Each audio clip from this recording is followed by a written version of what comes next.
Hello everyone, this is Nikhil. Welcome to my YouTube channel Learn Constant. Learn const में आपका हार्दिक स्वागत है। Friends, आज हम लोग वीडियो में डिस्कस करने वाले हैं बीएससी क्लास 7 हिस्ट्री के एनसीईआरटी टेक्स्ट बुक का चैप्टर 7 हम लोग डिस्कस करने वाले हैं इस वीडियो सेशन में। और चैप्टर 7 के अकॉर्डिंग जो आपका डिस्कशन रहेगा, डिस्कशन 7 रहेगा। और फ्रेंड्स, अगर आपको नोट्स वगैरह चाहिए तो आप लोग स्क्रीन शॉट ले सकते हैं हमारे इस वीडियो सेशन का। और वीडियो सेशन में आगे बढ़ने से पहले फ्रेंड्स, अगर आप ये वीडियो सेशन फर्स्ट टाइम देख रहे हैं या फिर हमारे यूट्यूब चैनल लर्न कॉन्सेप्ट पर आप लोग फर्स्ट टाइम आपने विजिट किया तो आप हमारे YouTube channel learn concept subscribe करें, बेल आइकन को प्रेस करें ताकि आप सभी तक लेटेस्ट वीडियोस का नोटिफिकेशन आपको टाइम से मिल सके, आपके टाइम पहुँच सके। और फ्रेंड्स, अगर आपको कोई भी डाउट है तो आप लोग कमेंट बॉक्स में अपना डाउट क्लियर कर सकते हैं। और फ्रेंड्स, अगर आपके वीडियो सेशन अच्छा लगे तो ज़्यादा से ज़्यादा लाइक करें, ज़्यादा से ज़्यादा शेयर करें अपने फ्रेंड्स को। तो चलते हैं फ्रेंड्स, वीडियो सेशन को आगे बढ़ाते हैं। फ्रेंड्स, हम लोग डिस्कस करने वाले हैं इंपॉर्टेंट क्वेश्चंस आपके आ सकते हैं इस लेसन से। और हम लोग डिस्कस करने वाले हैं सीबीएसई क्लास 7 हिस्ट्री एनसीईआरटी का लेसन 7 का नाम है the making of regional culture, यानी कि संस्कृतियों का निर्माण किस तरीके से हुआ, हम लोग डिस्कस करेंगे। और फ्रेंड्स, ये आपके टीचिंग एग्जाम के लिए बहुत ही हेल्प करेगा, आपकी टीचिंग एग्जाम्स की प्रिपरेशन करने में वीडियो सेशन। और ये आपका एनसीईआरटी बेस्ड सेशन रहेगा। और इस वीडियो सेशन की हेल्प से आप लोग एनसीईआरटी के कंटेंट को अच्छी तरीके से समझ पाओगे इस वीडियो सेशन के माध्यम से। और क्लास 7 में हम लोग डिस्कस करने वाले हैं हिस्ट्री का, जो आपका होगा डिस्कशन 7 चैप्टर 7 के अकॉर्डिंग। और इस वीडियो सेशन के माध्यम से आपको एनसीईआरटी बुक को पढ़ने में और भी मज़ेदार लगने लगेगी एनसीईआरटी बुक की। और फ्रेंड्स, ये आपकी हिस्ट्री की क्लास 7 की हिस्ट्री की एनसीईआरटी टेक्स्ट बुक है। और ये आपकी इंग्लिश मीडियम और हिंदी मीडियम दोनों में भी अवेलेबल है। और फ्रेंड्स, ये आपकी एनसीईआरटी टेक्स्ट बुक आप लोग डाउनलोड कर सकते हैं एनसीईआरटी की ऑफिशियल वेबसाइट से। और हमारे टेलीग्राम चैनल से भी आप लोग एनसीईआरटी बुक डाउनलोड कर सकते हो। मैंने दोनों का लिंक इसी वीडियो के डिस्क्रिप्शन पर आपको दे रखा है, तो आप लोग चेकआउट कर लीजिएगा। और फ्रेंड्स, ये आपका कंटेंट है क्लास 7 हिस्ट्री का। और हम लोग डिस्कस करने वाले हैं chapter 7 the making of the regional culture, यानी कि संस्कृति का निर्माण किस तरीके से हुआ, हम लोग डिस्कशन करेंगे। और इस लेसन से आपके काफ़ी क्वेश्चंस आपके बन जाते हैं, तो इसी वजह से आपका जो लेसन है इम्पोर्टेंट हो जाता है एनसीईआरटी का। तो चलते हैं friends, lesson 7 the making of regional culture का डिस्कशन स्टार्ट करते हैं। सबसे पहले आपका इंट्रोडक्शन दिया गया है। फ्रेंड्स, आपका जनरल इंट्रोडक्शन दिया गया है सीबीएसई क्लास 7 हिस्ट्री के एनसीईआरटी टेक्स्ट बुक का चैप्टर 7 लेसन 7 का दिया गया है कि लोगों का वर्णन करने का सबसे सामान्य तरीका है उनकी बोली जानने वाली भाषा। जब हम किसी व्यक्ति को तमिल या उड़िया या उड़ीसा या उड़िया भाषा में कहते हैं तो इसका मतलब आमतौर पर यह होता है कि यह तमिल या उड़िया बोलता है और तमिलनाडु का या उड़ीसा में रहता है। और हम प्रत्येक क्षेत्र को विशिष्ट प्रकार के भोजन, कपड़े, कविता, नृत्य, संगीत और चित्रकला के साथ जोड़ते हैं। कभी कभी हम इन पहचानों को हल्के में लेते हैं और मान लेते हैं कि ये अनादिकाल से अस्तित्व में है। हालांकि क्षेत्र को अलग करने वाली सीमाएं समय के साथ साथ विकसित हुई हैं और वास्तव में अभी भी बदल रही हैं। इसके अलावा जिसे हम निजी संस्कृति समझते हैं वह प्रायः स्थानीय परंपराओं और उपमहाद्वीपों के अन्य भागों के विचारों के मिश्रित और मिश्रण को जटिल प्रक्रियाओं का परिणाम दे सकती है। Just as we will see some tradition specific to some region, जैसा कि हमने देखा कुछ परंपराएं कुछ लोगों के लिए विशिष्ट प्रतीत होती हैं, कुछ प्रथाएं विभिन्न क्षेत्रों में समान प्रतीत होती हैं, तथा जो आपकी कुछ हैं किसी भी विशेष क्षेत्र में पुरानी प्रथाओं से उत्पन्न होती हैं लेकिन अन्य क्षेत्रों में नया रूप ले लेती हैं। ये आपका जनरल इंट्रोडक्शन था लेसन 7 का। अब आए चलते हैं, अब आपका अगला टॉपिक है, मेन टॉपिक जो आपके एनसीईआरटी में गिवन है। ये आपके जनरल इंट्रोडक्शन आपको दिया गया था आपके एनसीईआरटी टेक्स्ट बुक में। नेक्स्ट टॉपिक है शेर और मलयालम का विकास। जैसा कि हम लोगों ने देखा कि आइए सबसे पहले हम लोग भाषा और क्षेत्र के बीच संबंध का एक उदाहरण देखें। और द चेरा किंगडम जो आपके थे मौर्यपुरम के, जिन्होंने इस्टेब्लिश किया था 9वीं शताब्दी में, प्रायद्वीप के दक्षिण पश्चिम भाग में स्थापित किया गया था, जो वर्तमान केरल का हिस्सा है। ऐसा लगता है कि इस क्षेत्र में मलयालम भाषा बोली जाती थी और प्रयोग भी की जाती थी। अपने शिलालेख में मलयालम भाषा और लिपि का प्रयोग किया जाता था। वास्तव में यह सबसे शुरुआती उदाहरणों में से एक है और सरकारी अभिलेखों में क्षेत्रीय भाषा के उपयोग का उपमहाद्वीप है। और जैसा आपको एनसीईआरटी में गिवन है, आपके पिक्चर जो मलयालम लिपि में लिखी गई है, ये एक आपका पेज है जो आपके एनसीईआरटी में दर्शाया गया है।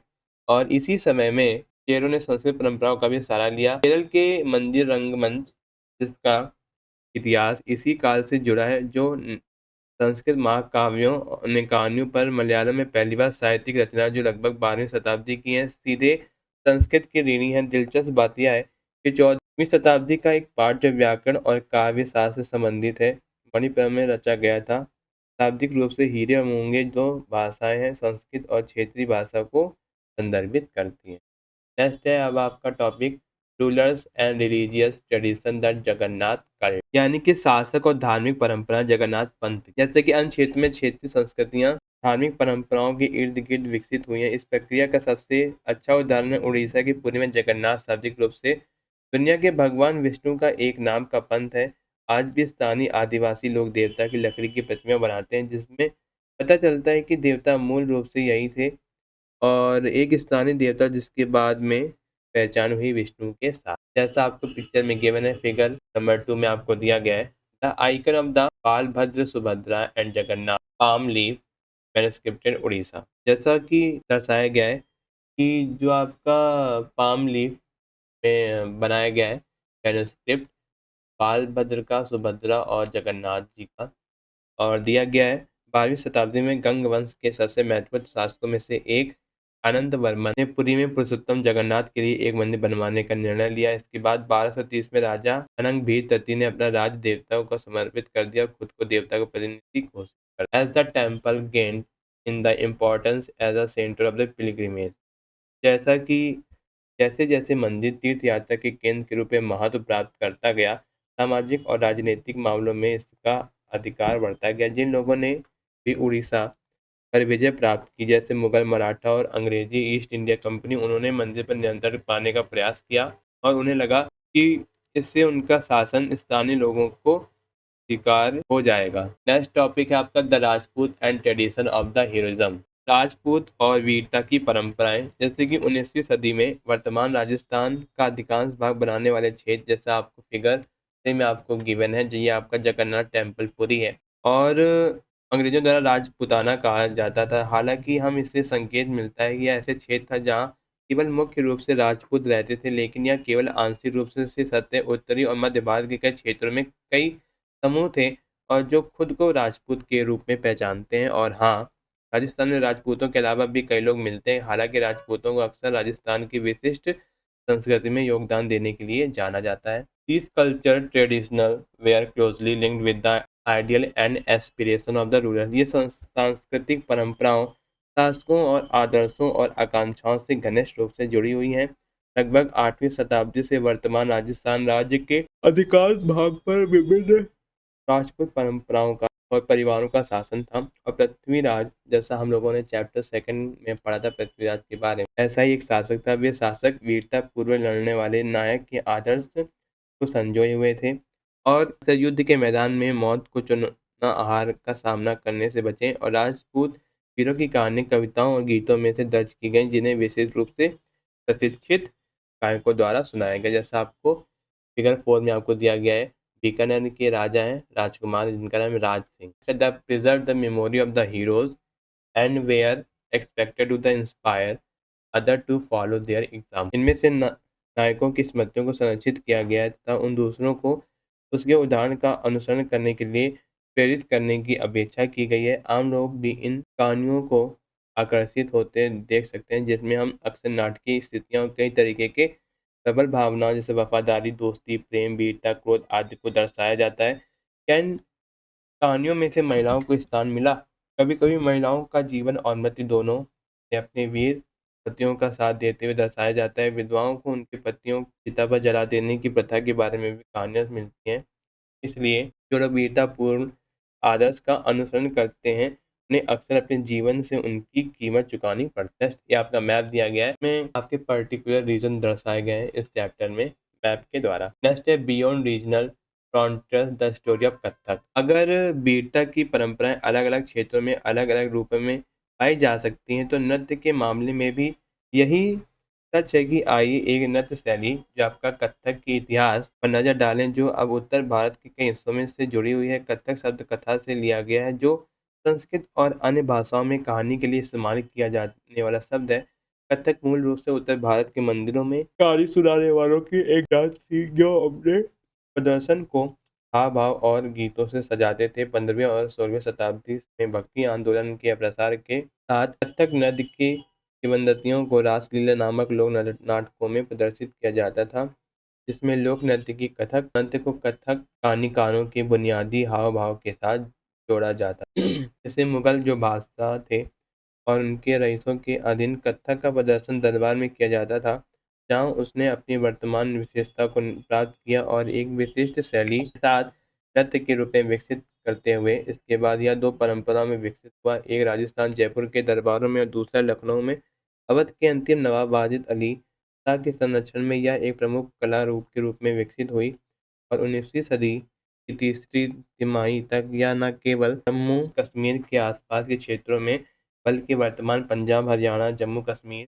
के आसपास के क्षेत्रों में भी एक नृत्य के रूप में मजबूती में स्थापित हो गया था। जैसा आप लोग फिगर 5 में आप लोग देख सकते हो कि आपका डांस क्लासेस का एक दृश्य दिखाया गया है मूर्तियों के द्वारा, जो आपके लक्ष्मण टेम्पल में स्थित है, जो आपके खजुराहो में है। नेक्स्ट है Bihar and Madhya Pradesh emphasise was laid on intricate and rapid footwork. Bihar and Madhya Pradesh जटिल और तीव्र गति के चिन्हों और विस्तृत वेशभूषा के साथ कहानियों के अभिनय पर भी जोर दिया जा गया और 19वीं और 20वीं सदी में शताब्दी में अधिकांश ब्रिटिश प्रशासकों द्वारा कथक को कई अन्य सांस्कृतिक प्रथाओं की तरह नासंदगी की दृष्टि से देखा जाता है। हालांकि यह नृत्य आज भी जीवित है और वेश्याओं द्वारा प्रदर्शन जारी है तथा स्वतंत्रता के बाद भी इसे देश में नृत्य की 6 शास्त्रीय रूपों में से एक के रूप में मान्यता दी गई है। अब आपको एक बॉक्स दिया गया है जिसमें क्लासिकल डांस के बारे में दिया गया ऐतिहासिक रूप से यह शब्द कला और विरासत के महान आविष्कारों को संदर्भित करता है, जो 12वीं और 14वीं शताब्दी ईसा पूर्व के दौरान प्राचीन ग्रीस में उत्पन्न हुए थे। यह वह काल भी है जहाँ ग्रीस ने एथेंस की सीमा को एक विशाल क्षेत्र तक फैला दिया था, जो सिकंदर से लेकर नूर और 12वीं तक के शानदार विजयों से लेकर स्वतंत्रता की सीमाओं तक फैला हुआ। नेक्स्ट है क्लासिकल डांस। किसी भी कला रूप को शास्त्रीय के रूप में परिभाषित करने का प्रश्न अक्सर काफी जटिल होता है। क्या हम किसी भी चीज को शास्त्रीय के रूप में परिभाषित करते हैं यदि वह धार्मिक विषय से संबंधित है, या इसे हम शास्त्रीय मानते हैं तो क्योंकि ऐसा लगता है कि इसके लिए लंबे वर्षों के प्रशिक्षण के माध्यम से बहुत अधिक कौशल की आवश्यकता होती है, या शास्त्रीय है क्योंकि इसे में निर्धारित नियमों के अनुसार किया जाता है और विविधताओं को प्रोत्साहित नहीं किया जाता। ऐसे प्रश्न जिसके बारे में हम सोचने के लिए और याद रखने के योग्य हैं, क्योंकि नृत्य के रूप में जिन्हें लोक के रूप में वर्गीकृत किया जाता है, में भी शास्त्रीय रूपों की विशिष्ट मानी जाने वाली कई विशेषताएं होती हैं। इसलिए जबकि शास्त्रीय शब्द का उपयोग यह सुझाव दे सकता है कि ये रूप श्रेष्ठ है, यह हमेशा शाब्दिक रूप से सच नहीं होता है और वर्तमान में शास्त्रीय के रूप में मान्यता प्राप्त है और अन्य नृत्य रूप भरतनाट्यम, तमिलनाडु कथकली, केरल ओडिसी यानी उड़ीसा में जो डांस नृत्य की जाती कला, कुचिपुड़ी आंध्र प्रदेश में और मणिपुर में, जैसा आप लोग देख सकते हैं फिगर 6। नेक्स्ट है टॉपिक संरक्षकों के लिए चित्रकला लघु चित्रों की परंपरा। जैसा कि एक अन्य परंपरा जो अलग-अलग तरीकों से विकसित हुए हैं, वह थी लघु चित्रकला। लघु चित्र यानी कि मिनिएचर, जैसा कि उनके नाम से ही पता चलता है, छोटे आकार की पेंटिंग जो आमतौर पर कपड़े या कागज पर पानी के रंग से बनाई जाती है। सबसे पहले लघु चित्र ताड़ के पत्तों या लकड़ी पर बनाए गए थे। इनमें से कुछ सबसे सुंदर चित्र पश्चिमी भारत में पाए गए, जिनका उपयोग जैन ग्रंथों को चित्रित करने के लिए किया गया था। जैसे मुगल सम्राट अकबर, जहांगीर, शाहजहां ने अत्यधिक कुशल चित्रकारों को संरक्षण दिया, जिन्होंने मुख्य रूप से ऐतिहासिक विवरणों और कविताओं वाली पांडुलिपियों को चित्रित किया। ये आमतौर पर चमकीले रंगों से चित्रित किए जाते थे और इनके दरबार के दृश्य, युद्ध या शिकार के दृश्य और सामाजिक जीवन के अन्य पहलुओं को दर्शाया जाता है। नेक्स्ट है with the decline of the Mughal empire, many painter moved out of the country of the emerging regional state. जैसा हम लोगों ने लेसन 8 में चैप्टर 8 में डिस्कस किया था कि मुगल साम्राज्य के पतन के साथ कई चित्रकार उभरते क्षेत्रीय राज्यों के दरबार में चले गए और परिणाम स्वरूप ये हुआ कि मुगल कलात्मक अभिरुचियों ने दक्कन के क्षेत्रीय दरबारों और राजस्थान के राजपूत दरबारों को प्रभावित किया। साथ ही उन्होंने अपनी विशिष्ट विशेषताओं को बनाए रखा और विकसित किया। मुगल उदाहरण का अनुसरण करते हुए शासकों और दरबार के दृश्यों के चित्र बनाए जाने लगे। इसके अलावा मेवाड़, जोधपुर, बूंदी, कोटा और किशनगढ़ जैसे केंद्रों में पौराणिक कथाओं का काव्य काव्य के विषयों को चित्रित किया गया। और एक अन्य क्षेत्र जिसमें लघु चित्रकला को आकर्षित किया था वह आधुनिक हिमाचल प्रदेश राज्य के आसपास हिमालय की तराई 17वीं शताब्दी के अंत तक आपको मिलती हैं। जैसे आप लोग फिगर 7 और फिगर 8 में आप लोग century the region had developed a bold intensive style of miniature painting called क्या कहते हैं कसौली। शताब्दी में इस क्षेत्र ने लघु चित्रकला की एक ऐतिहासिक और साहसिक और ज्ञानशील विकसित की थी जिसे कसौली कहा जाता है। यह चित्र सबसे लोकप्रिय ग्रंथ भानुदत्त का था। 1729 में नादिर शाह के आक्रमण और दिल्ली पर विजय के परिणामस्वरूप मुगल कलाकार मैदानी इलाकों की अनिश्चितताओं से बचने के लिए पहाड़ियों की ओर पलायन कर गए या उन्हें तत्पर संरक्षक मिले, जिसमें परिणामस्वरूप कांगड़ा चित्रकला शैली की स्थापना हुई। 18वीं शताब्दी के मध्य तक कांगड़ा कलाकारों ने एक ऐसी शैली विकसित कर ली थी जिसने लघु चित्रकला में एक नई जान फूंक दी थी। और प्रेरणा का स्रोत वैष्णव परंपराएं थीं। शांत नीले और हरे रंग सहित नरम रंग और विषयों का एक गीतात्मक उपचार कांगड़ा चित्रकला को अलग-अलग पहचान देता है। जैसा आप लोग फिगर में देख सकते हैं, फिगर नंबर 9 में जैसे दिया गया Krishna Radha and her companion पहाड़ी मिनिएचर कांगड़ा, यानी कि कृष्ण राधा और ऐसे साथी जो आपके लघु चित्र हैं जो कांगड़ा में स्थित हैं। और याद रखें कि साधारण महिलाओं और पुरुषों ने भी बर्तन, दीवारों, फर्शों, कपड़ों पर चित्रकारी की। ऐसी कलाकृतियाँ जो कभी-कभारी बची, जबकि महिलाओं से सदियों तक सावधानीपूर्वक संरक्षित की गई लघु कलाकृतियाँ इसमें से भिन्न। नेक्स्ट है a close look of Bengal, एक करीबी नज़र बंगाल। जैसे कि क्षेत्रीय भाषा के विकास, जैसा कि हमने शुरू में देखा, हम अक्सर लोगों द्वारा बोली जाने वाली भाषा के आधार पर क्षेत्रों की पहचान करते हैं। इसलिए हम मानते हैं कि बंगाल में लोग हमेशा बंगाली बोलते हैं। हालांकि दिलचस्प बात यह है कि जहां बंगाली को अब संस्कृत से निकली भाषा के रूप में पहचाना जाता है, वहीं शुरुआती संस्कृत ग्रंथों पहली सहस्त्रवादी के मध्य से पता चलता है कि बंगाल के लोग संस्कृत भाषाएं नहीं बोलते थे, तो फिर नई भाषा कैसे उभरी। और जैसे कि तीसरी शताब्दी ईसा पूर्व से बंगाल और मगध दक्षिण बिहार के बीच व्यापारिक संबंध विकसित होने लगे, जिसके कारण संस्कृत का प्रभाव बढ़ सकता है। चौथी शताब्दी के दौरान गुप्त शासकों ने उत्तर बंगाल पर राजनीतिक नियंत्रण स्थापित किया और इस क्षेत्र में ब्राह्मणों को बसाना शुरू किया और इसी प्रकार मध्य गंगा घाटी से भाषाई और सांस्कृतिक प्रभाव मजबूत हो गया।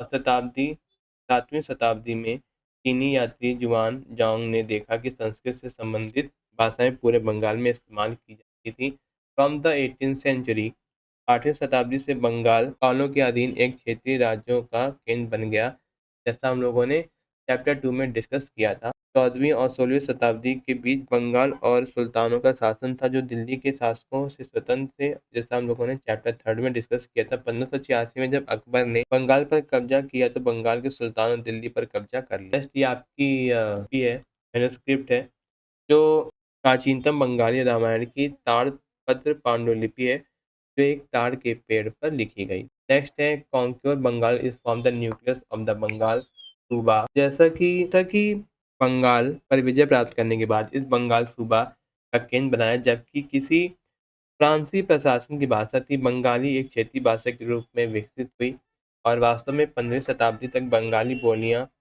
का समूह एक आम साहित्यिक भाषा द्वारा एकजुट हो गया, जो क्षेत्र के पश्चिमी भाग की बोली जाने वाली भाषा पर आधारित थी, जिसे हम पश्चिम बंगाल के रूप में जाना जाता है। और इसी प्रकार हालांकि बंगाली संस्कृत से ली गई है, लेकिन यह विकास के कई चरणों से गुजरी और इसके अलावा आदिवासी भाषाओं, फ्रांसीसी और यूरोपीय भाषाओं सहित विभिन्न स्रोतों से प्राप्त गैर संस्कृत शब्दों की एक विस्तृत श्रृंखला आधुनिक बंगाली का हिस्सा और प्रारंभिक बंगाली साहित्य के दो श्रेणियों से विभाजित किया जा सकता है। और जो संस्कृत में प्रभावित और दूसरे से स्वतंत्र पहली संस्कृत महाकाव्य मंगल काव्य शाब्दिक रूप से शुभ कविताएं और स्थानीय देवताओं से संबंधित हैं। और फिर शुभ शुभ कविताओं और वैष्णव भक्ति आंदोलन के नेता चैतन्य देव की जीवनी, जैसा हम लोगों ने डिस्कस किया था लेसन 6 में, के अनुवाद शामिल है। दूसरे में नाच सहित शामिल हैं, जैसे कि नमिति और गोपी चंद के गीत धर्म ठाकुर की पूजा से संबंधित कहानियाँ तथा परिकथाएँ, लोक कथाएँ और कथाएँ। नेक्स्ट है मैनामिती, गोपीचंद्र और धर्मा जैसा दिया गया है कि जो आपको दिया गया है मैनामती, गोपीचंद और धर्म ठाकुर के बारे में, जो नत नाथ तपस्वी थे, जो विभिन्न प्रकार की योग साधनाओं से संलग्न थे, या विशेष गीत जिसे अक्सर बजाया जाता है कि में बताया गया था कि किस प्रकार रानी मैनामती ने अपने पुत्र गोपीचंद्र को विभिन्न प्रकार की बाधाओं का सामना करते हुए तप का मार्ग अपनाने के लिए प्रोत्साहित किया था। धर्म ठाकुर एक लोकप्रिय क्षेत्रीय देवता हैं, इनकी पूजा अक्सर पत्थर, लकड़ी के टुकड़े के रूप में की जाती है। प्रथम श्रेणी के ग्रंथों की तिथि निर्धारित करना आसान है, क्योंकि कई पांडुलिपियां मिली हैं, तो यह संकेत देते हैं कि उनकी रचना 18वीं शताब्दी के मध्य में हुई थी और 15वीं सदी के अंत तक और 18वीं सदी के मध्य में दूसरी श्रेणी के लोग मौखिक रूप से प्रसारित होते थे और उनका सटीक समय नहीं बताया जा सकता। वे पूर्वी बंगाल में विशेष रूप से लोकप्रिय थे, जहाँ ब्राह्मणों का प्रभाव अपेक्षाकृत कमजोर था। नेक्स्ट है pirs and temples. Next topic है पीर्स एंड टेम्पल्स। 16वीं शताब्दी से लोग कम उपजाऊ पश्चिमी बंगाल से दक्षिण पूर्व बंगाल के जंगलों और दलदली क्षेत्रों की ओर बड़ी संख्या में पलायन करने लगे। जैसे कि वे पूरब की ओर बढ़े, उन्होंने जंगलों को साफ किया और भूमि को चावल की खेती के अंतर्गत लाया। धीरे धीरे मछुआरों, जूम खेती करने वाले किसानों के स्थानीय समुदाय, जो प्रायः आदिवासी थे, किसानों के नए समुदाय के साथ विलीन हो गए और जब बंगाल पर मुगल नियंत्रण की स्थापना के साथ, जिसकी राजधानी बंगाल के मध्य में थी, ढाका में पूर्वी डेल्टा अधिकारी एवं पदाधिकारी इन क्षेत्रों में धार्मिक परिवर्तन के केंद्र के रूप में शामिल हुए। The early settlers sought some order and assurance in the unstable condition. प्रारंभिक बसने वालों ने नई बस्तियों की अस्थिर स्थितियों में कुछ व्यवस्था और आश्वासन की मांग की। ये समुदाय के नेताओं द्वारा प्रदान किए जाते थे, जो शिक्षक और निर्णायक के रूप में भी कार्य करते थे और कभी-कभी उन्हें अलौकिक शक्तियों से संपन्न माना जाता था और लोग उन्हें स्नेह और सम्मान के साथ पुकारते थे। और इस शब्द में संत या सूफी और अन्य शामिल थे और धार्मिक व्यक्तित्व, साहसी उपनिवेशवादी और देवता मानने वाले सैनिक, विभिन्न हिंदू और बौद्ध देवताओं, जहाँ तक कि एनिमिस्टिक आत्माओं की भी पूजा की जाती थी। यह पंथ बहुत लोकप्रिय हो गया। बंगाल में हर जगह उनके मंदिर पाए जा सकते। पीर पीर क्या है? पीर यानी कि एक फारसी शब्द है जिसका अर्थ है आध्यात्मिक स्तर है। और एनिमिज्म, एनिमिज्म का मीन्स होता है मजबूत आत्मा का आरोपण और जो आपके नेचुरल फिनोमिना आपके हैं। नेक्स्ट है Bengal also witness a temple building spree from the late 15th century which culminated in the 19th century. Bengal में भी मंदिर निर्माण का दौर चला, मंदिर निर्माण का भी दौर चला, जिससे परिणति 19वीं सदी हमने देखा। चैप्टर नंबर 2 में हम लोगों ने डिस्कस किया कि मंदिर और अन्य धार्मिक संरचनाएं अक्सर ऐसी व्यक्तियों या समूह द्वारा बनाई गई जो शक्तिशाली हो रहे थे। अपनी शक्ति का प्रदर्शन करना और अपना धर्म प्राणता की घोषणा की के लिए बंगाल में कई साधारण ईंट और टेराकोटा मंदिर, कई निम्न सामाजिक समूह जैसे कोलू तेल बनाने वाले और कंसारी घंटी धातु कारीगर के सहयोग से बनाए गए थे। नेक्स्ट है the coming of the European trading companies created in the economic opportunities. Many family belonging to these social group availed of these. यूरोपीय व्यापारिक कंपनियों के आगमन से अनेक आर्थिक अवसर पैदा हुए और इन सामाजिक समूह से संबंधित अनेक परिवारों में उनका लाभ उठाया। जैसे जैसे कि इस सामाजिक और आर्थिक स्थिति में सुधार हुए, उन्होंने मंदिर के निर्माण के लिए माध्यम से अपनी स्थिति की घोषणा की। जब स्थानीय देवता को, जो कभी कभी गाँव में झोपड़ियों में पूजे जाते थे, ब्राह्मणों की मान्यता प्राप्त हो गई, तो उनकी प्रतिमाएं मंदिरों में स्थापित की जाने लगी। मंदिरों ने फूस की झाड़ियों की दोहरी छत वाली चौचल या चार छत वाली चौचला संरचना की नकल करना शुरू कर दिया। इससे मंदिर वास्तुकला में विशिष्ट बंगाली शैली का विकास हुआ। The comparatively more complex four रूप, तुलनात्मक रूप से अधिक जटिल चार छत वाली संरचना में चार दीवारों पर रखी गई और चार त्रिकोणीय छतें एक घुमावदार रेखा या बिंदु पर मिलती हैं। मंदिर आमतौर पर चौकोर मंच पर बनाए जाते हैं और आंतरिक भाग अपेक्षाकृत सादा था, लेकिन कई मंदिरों की बारहवीं और बाहरी दीवारें चित्रों, सजावटी टाइलों या टेराकोटा की पट्टियों से सजी हुई थी। कुछ मंदिरों में, विशेष रूप से पश्चिम बंगाल के बांकुरा जिले के विष्णुपुर में, ऐसी सजावट उत्कृष्टता के उच्च स्तर तक पहुंच गई थी। नेक्स्ट है आपको दिए गए फिगर नंबर 11 और फिगर नंबर 11 और 12 में लेफ्ट साइड और राइट साइड में एक डबल रूफ्ड झोपड़ी है जो पूजा के लिए बनाई गई थी, और फिगर नंबर 12 में एक फुल रूफ्ड टेम्पल है और जिसके साथ साथ में क्या है, एक टावर। और फिगर नंबर 13 में आप लोग देख सकते हैं कि इसमें कृष्ण के साथ गोपियाँ हैं, और ये आपका जो टेम्पल है, जितनी भी कलाकृति है, ये आपकी दी गई श्याम मार्या टेम्पल, जो आपकी नेक्स्ट है फिश एज फूड, भोजन के रूप में मछली। पारंपरिक खान-पान की आदतें आमतौर पर स्थानीय रूप से उपलब्ध खाद्य पदार्थों पर आधारित होती है। बंगाल एक नदी का मैदान है जहाँ चावल और मछली का उत्पादन बहुत होता है। ज़ाहिर सी बात है, ये दोनों चीज़ें गरीब बंगालियों के खाने में भी प्रमुखता में शामिल होती हैं। मछली पकड़ना हमेशा से एक महत्वपूर्ण व्यवसाय रहा है। बंगाली साहित्य में मछली के कई संदर्भ हैं। इसके अलावा मंदिरों और बिहारों, बौद्ध मठों की दीवारों पर टेराकोटा पट्टियों में मछलियों को तैयार करके टोकरियों में भरकर बाजार ले जाने का दृश्य दर्शाया गया है। ब्राह्मणों को मांसाहारी भोजन खाने की अनुमति नहीं थी, लेकिन स्थानीय आहार में मछली की लोकप्रियता के कारण ब्राह्मण अधिकारियों ने बंगाल के ब्राह्मणों के लिए इस प्रतिबंध में ढील दे दी। बंगाल से 13वीं शताब्दी का संस्कृत ग्रंथ बृहद्धर्म पुराण स्थानीय ब्राह्मणों को कुछ खास किस्म की मछलियाँ खाने की अनुमति। नेक्स्ट, अब आपके जो हैं कीवर्ड्स आपके आए थे, जो आपका क्लासिकल, मिनिएचर, पेड़ और डायलेक्ट आपके आए थे। और फ्रेंड्स, आज का जो सीबीएसई क्लास 7 हिस्ट्री का लेसन 7 है, फिनिश होता है। आई होप आपका वीडियो सेशन आपको पसंद आया होगा। और फ्रेंड्स, अगर आप ये वीडियो सेशन फर्स्ट टाइम देख रहे हैं, फर्स्ट टाइम आपने विजिट किया है, तो आप हमारे यूट्यूब चैनल ध्यान को सब्सक्राइब करें, बेल आइकन को प्रेस करें, ताकि आप सभी तक लेटेस्ट एजुकेशन वीडियोस का नोटिफिकेशन आप टाइम से मिल सके, आप तक टाइम से पहुंच सके। और फ्रेंड्स, अगर आपको ये वीडियो सेशन अच्छा लगे, तो वीडियो सेशन को ज़्यादा से ज़्यादा लाइक करें, ज़्यादा से ज़्यादा शेयर करें अपने फ्रेंड्स को, ताकि ये वीडियो सेशन आपके आपके फ्रेंड्स के लिए बहुत ही हेल्प करेगा आपकी एग्जाम्स की प्रिपरेशन में। और अगर आपको कोई भी डाउट है, तो आप लोग कमेंट बॉक्स में अपना डाउट क्लियर कर सकते हैं। I will try my best reply to all. और फ्रेंड्स, ये हमारे सोशल मीडिया हैंडल्स हैं, और आप लोग लर्न कॉन्स्टेंट को आप लोग फॉलो कर सकते हो फेसबुक पेज पर, इंस्टाग्राम पर, टेलीग्राम चैनल पर, ट्विटर पर आप लोग फॉलो कर सकते हो। तो फ्रेंड्स, आज आज का जो वीडियो सेशन है फिनिश होता है। आई होप आपके वीडियो सेशन आपको पसंद आया होगा।